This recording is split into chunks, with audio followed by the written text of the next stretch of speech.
Remember when Gomez kissed his way up Morticia's arm and Lurch groaned "You rang" at the door? Behind those cobwebs was a show built on budget hacks and one improvised syllable. Today we're counting down 15 weird facts you never knew about the Addams Family. Number 15. The Addams Mansion feels like a place that could only exist in a nightmare. Crumbling, towering, gothic, unmistakable. Here is the thing. It was never a real building or a standing set. It started as a 30 by 40-inch photograph of 21 Chester Place, an 1888 Victorian in the West Adams neighborhood of Los Angeles. A scenic painter added an extra story and a Gothic spire to make it read as menacing on film. The real house had been absorbed into Mount St. Mary's College and was demolished for an athletic facility. The most recognizable address in 1960s television was always a doctored photograph. The interior was equally borrowed. Most of the living room dressing was recycled from MGM's The Unsinkable Molly Brown, which had wrapped only months before the Addams pilot shot at General Service Studios. Even the walls were a lie. Production photos confirm they were painted pink, a color that read as appropriate mid-gray once the show's black and white cinematography flattened it. The famous Bruno polar bear rug came from a Hollywood prop rental pool and later appeared in the 1991 Addams Family film. According to cast DVD commentary, most of the show's iconic props disappeared when the set was abandoned after the 1966 cancellation, taken into private collections. The mansion looked nothing like Addams ever drew it, and the characters inside carried names their creator had only just invented for the occasion. Number 14. The names feel ancient and inevitable. Gomez, Morticia, Wednesday, Fester, Lurch. It seems impossible they could have ever been called anything else. But Charles Addams drew this family in The New Yorker for 26 years before any of them had a name. Between 1938 and 1964, he published the family roughly 58 times across more than 1,300 total cartoons, and not one of those drawings carried a character name. The naming only happened because producer David Levy pressed for it. Levy had met Addams through mutual friend John O'Hara and brokered a series of Plaza Hotel meetings. Addams produced the name list at their third meeting. Wednesday and Morticia had already been coined for a 1962 licensed doll line, where poet Joan Blake suggested Wednesday from the nursery rhyme Monday's Child, because Wednesday's child is full of woe.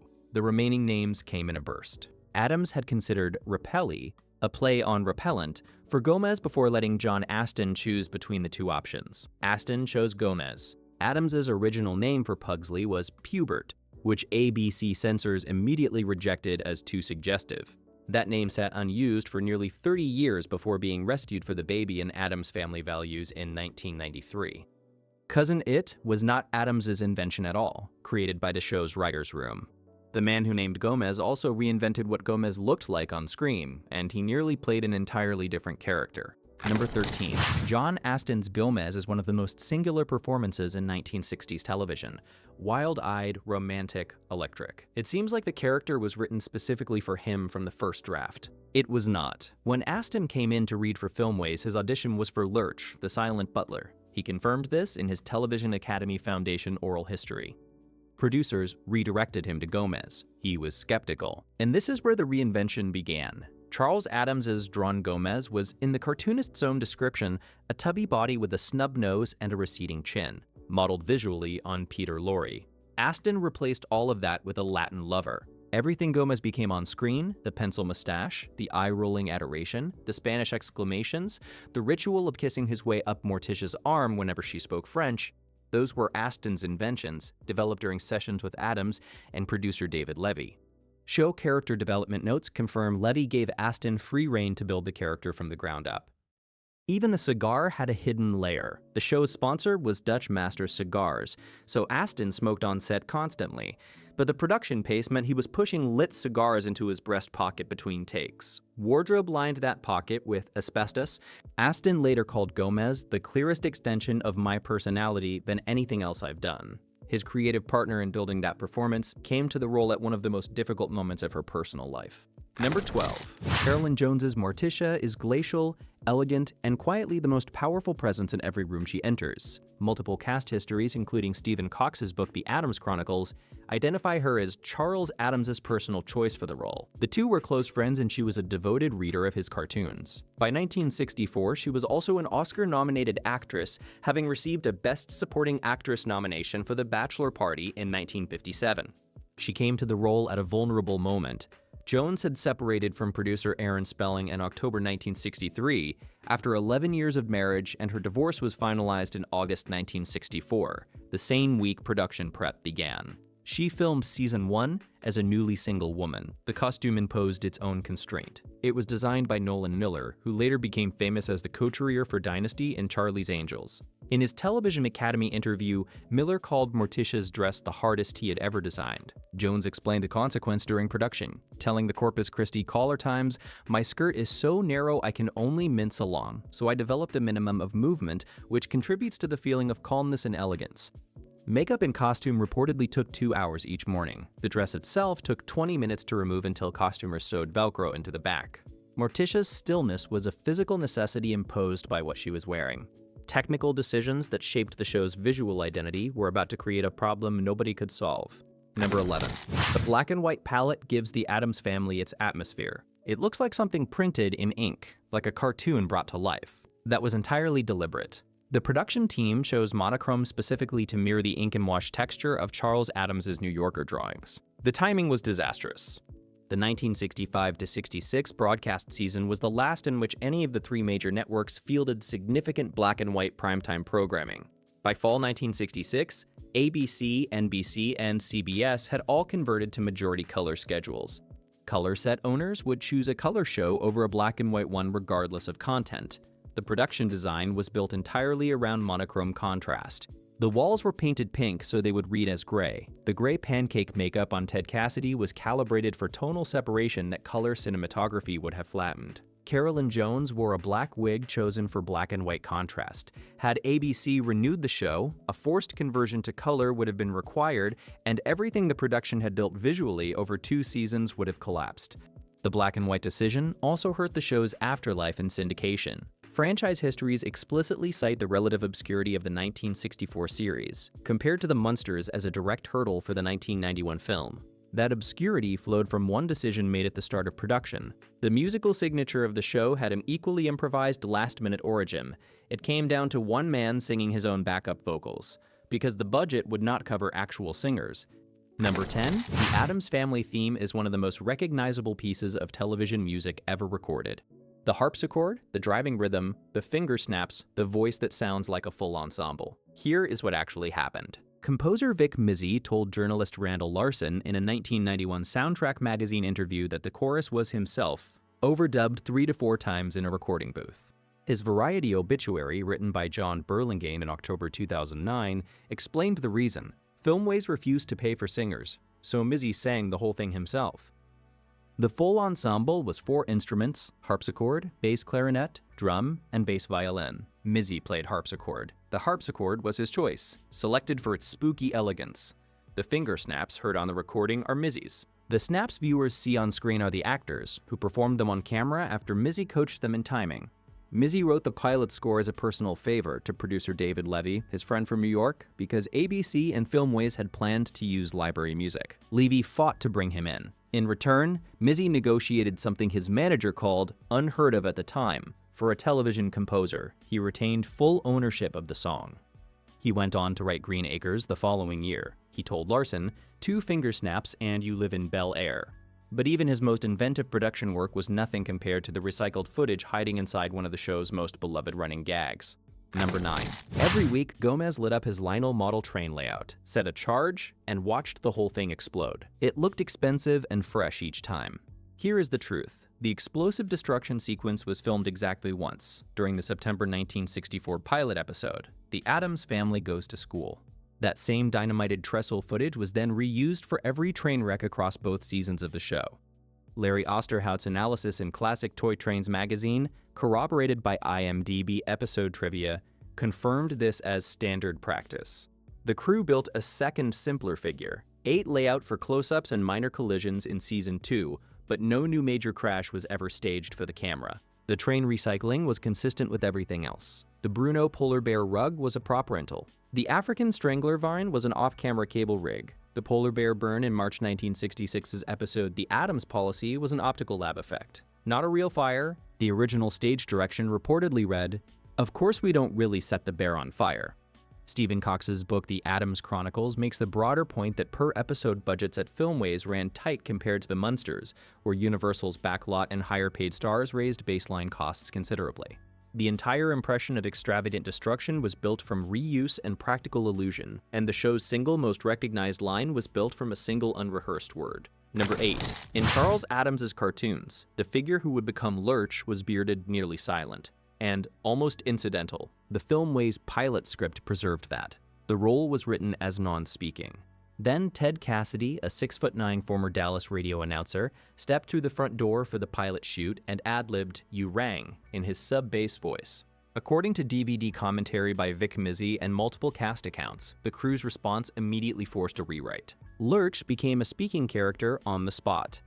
The decision produced consequences nobody had planned for. Cassidy received separate contracts for both Lurch and Thing, the disembodied hand that he also performed. Capitol Records signed him in 1965 to release a dance single called The Lurch, which he performed on Shivery and on Shindig on Halloween 1965. Filmways built an entire episode around the resulting teen fan phenomenon. That episode, Lurch the Teenage Idol, featured a fictional record promoter named Mizzy Bickle, a direct homage to composer Vic Mizzy. Cassidy himself was privately conflicted about where all of this led. He told Starlog magazine in 1978, "They always make fellows like me the big dumb galoot, the oaf who doesn't know anything, who trips over himself." Everything that Lurch became on screen, every piece of that cultural legacy existed because of one unrehearsed word in the pilot shoot. The next character's entire look was rebuilt at home, in a bathroom mirror, by an actor who had already been turned down for the part. Alright, we're at the halfway mark, and things are about to get even wilder. Before we hit the top 7, I want to hear from you. What's your favorite Addams Family moment? Drop it in the comments. If you're enjoying this, smash that like button and subscribe. It really does help the channel grow. Number 7. Uncle Fester, bald, eyebrowless, glowing a light bulb in his mouth, is one of the most visually distinctive characters in 1960s American television.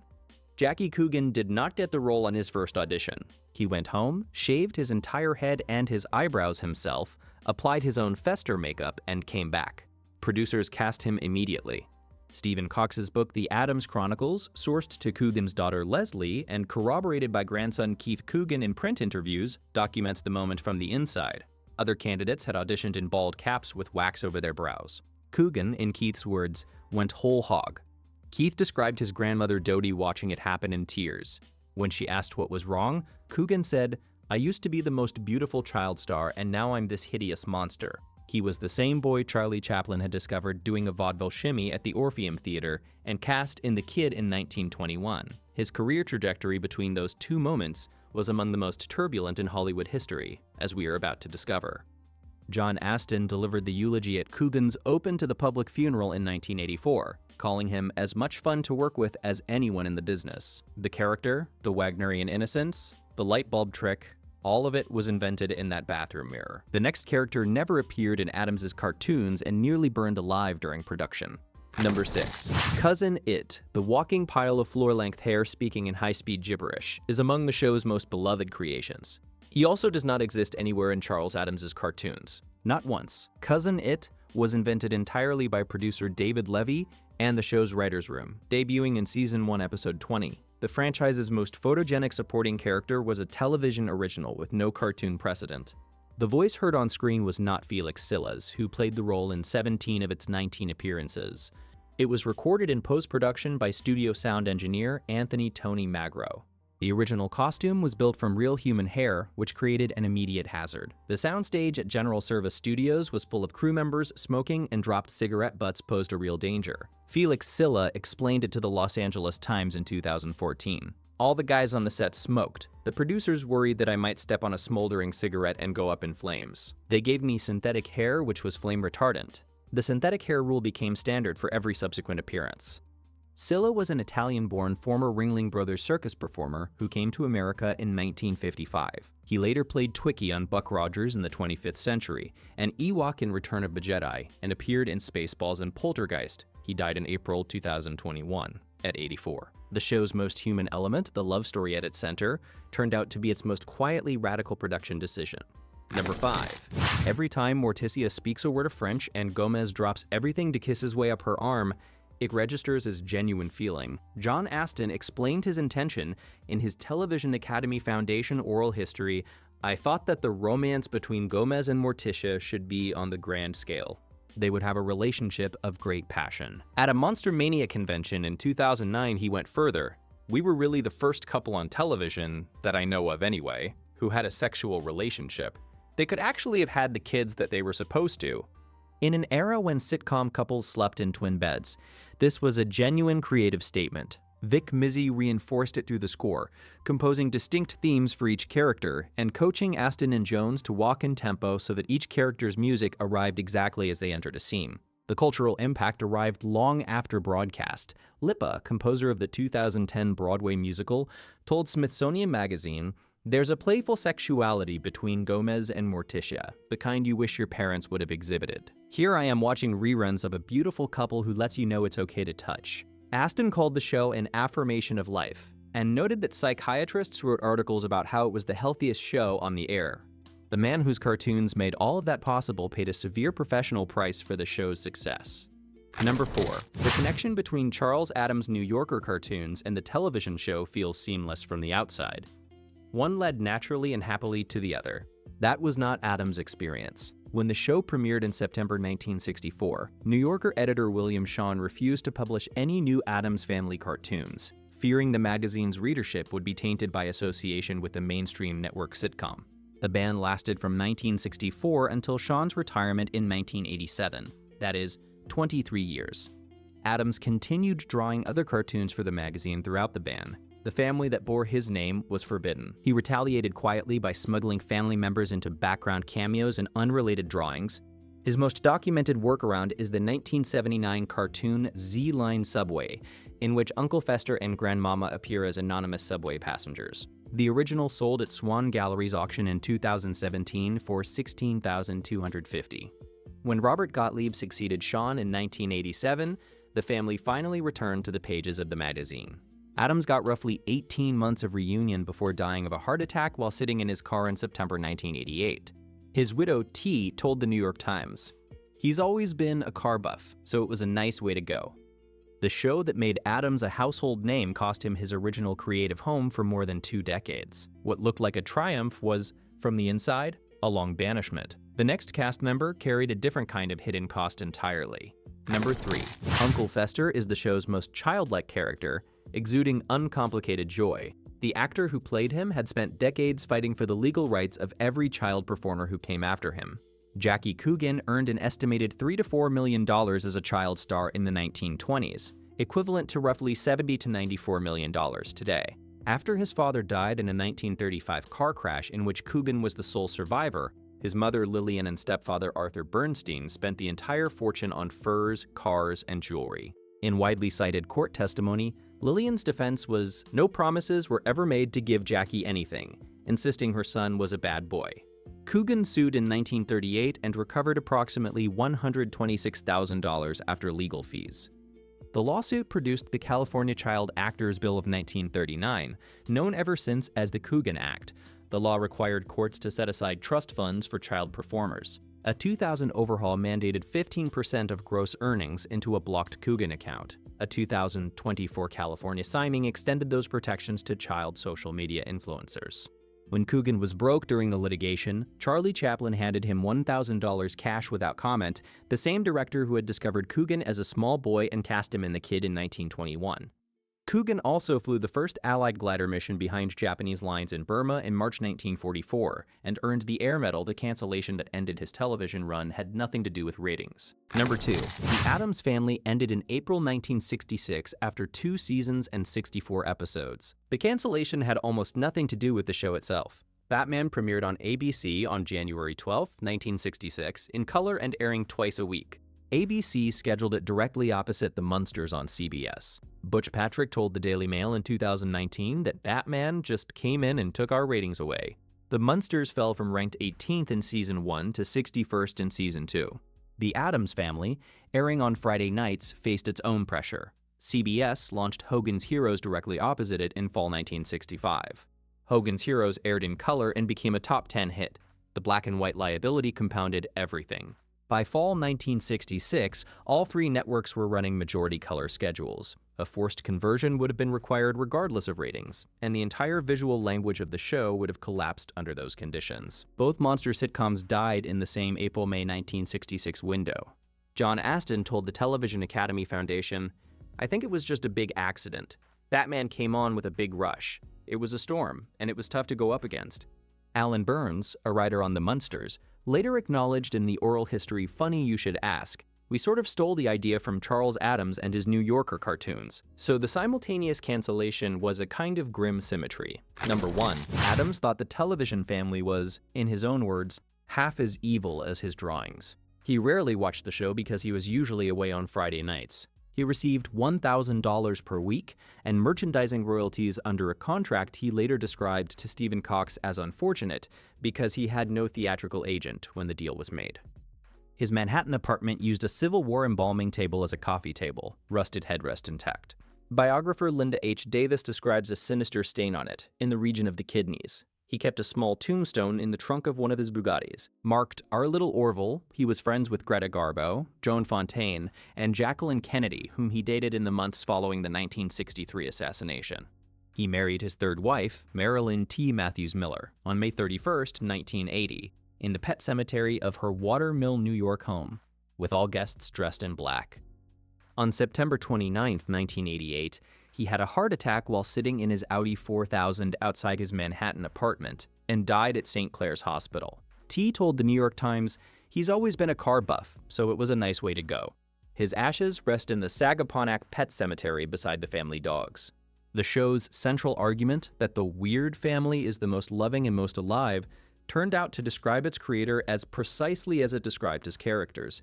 Let that sink in. The Addams Family premiered on ABC on September 18, 1964, assembled from recycled props, a painted photograph, and decisions that could have gone differently at every turn. Morticia's walk was dictated by her costume. Fester's face was invented in a bathroom mirror.